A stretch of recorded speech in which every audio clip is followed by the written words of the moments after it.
Huh? What the? Ah! Oh god, what the hell, man? It's behind me, isn't it? Here we are, possibly the last part of this little series. At long last, I shall finish this model. Man, I don't know how to describe what I'm feeling. I've spent months improving my blender skills and I've come so far now. Genuinely insane. Anyway, allow me to show you all the new things that I've added. So first, the hard hat. It looks fine, you might be thinking, but if you look at the bottom, you can see that it's not actually hollow.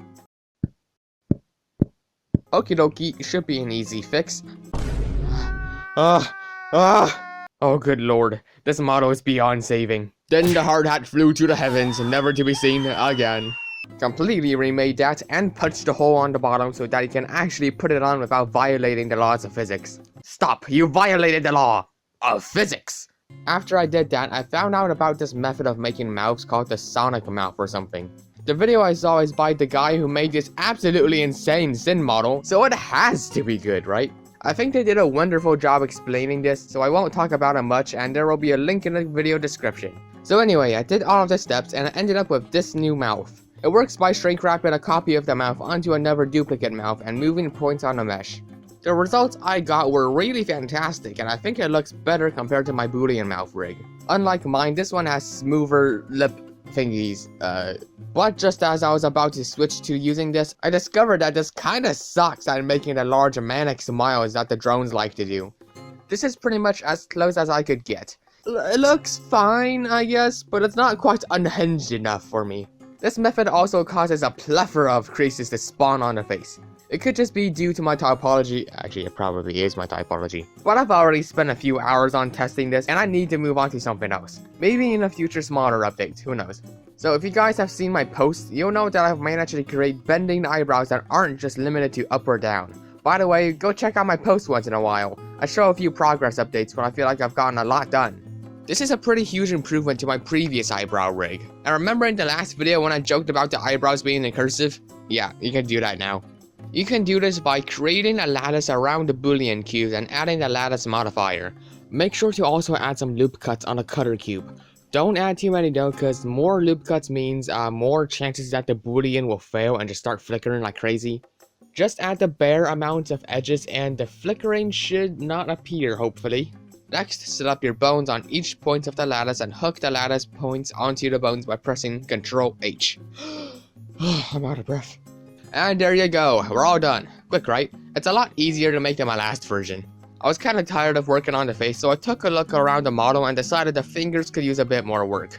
Gasp! Have I solved the finger conundrum? There's 10% more finger on each finger. Okay, yep, this is as good as it gets. I'm not going to keep trying. I'm not gonna spend several more hours working on this even though I should be writing a script for this video. I didn't do that. Anyway, I also made the finger patch and I think I made it look 10 times better. I tried messing around with the mouth rig using drivers and stuff, but that was kind of a glitchy disaster, so I'm just sticking with manual. I honestly don't understand rigging at all. How do people decide what to parent bones do? How does any of this work? Next, I started adding more icons on the visor, like the solver symbol, a window, an X, a warning sign, and probably more that I forgot. And all of these are controlled with custom properties. I don't know if I used the right method to make this though, and the driver expressions are quite the eyesore. But if it works, so whatever. I was getting kinda tired of how the bones look, so I decided to add some more extra custom shapes, and it's looking pretty cool. So, here's my favorite thing that I added.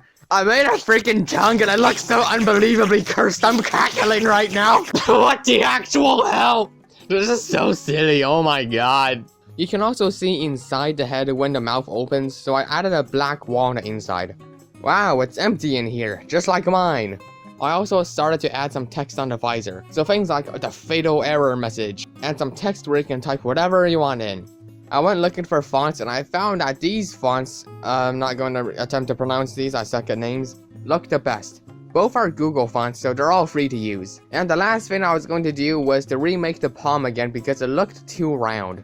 In the middle of making that though, I somehow ended up making the palm look like this, and it's giving me I'm so old vibes. So that pretty much sums up everything that I've been working on, and I'm very excited to say that I think the model is finally ready for release. Hooray! Finally! After months of work, I feel like I've gotten this thing to work just good enough to release. I just want to say thank you guys so much for watching my janky little videos, and if it weren't for this channel and murder drones, I probably would have never gotten this far. Anyway, before I release this rig, I'm going to make a tutorial video on how to use it, and the download link will be in the video description. So make sure you guys subscribe and hit that bell icon so you don't miss it. That's the end of this video. Thanks for watching, and make sure to leave a like and subscribe if you want to see more. If you guys enjoy what I do, consider supporting me on Ko-fi, which is where I sometimes show behind the scenes images and subscribers will gain early access to new videos. I hope you have a wonderful day and see you in the next one. So anyway, how convenient, I have a hard hat right next to me to record the sound effects with. Get over here, you're coming with me. I also made the finger pads, and I think I made it look 10 times bigger. 10 times bigger, huh? Oh yeah. Brain cells, where to go? I need them back.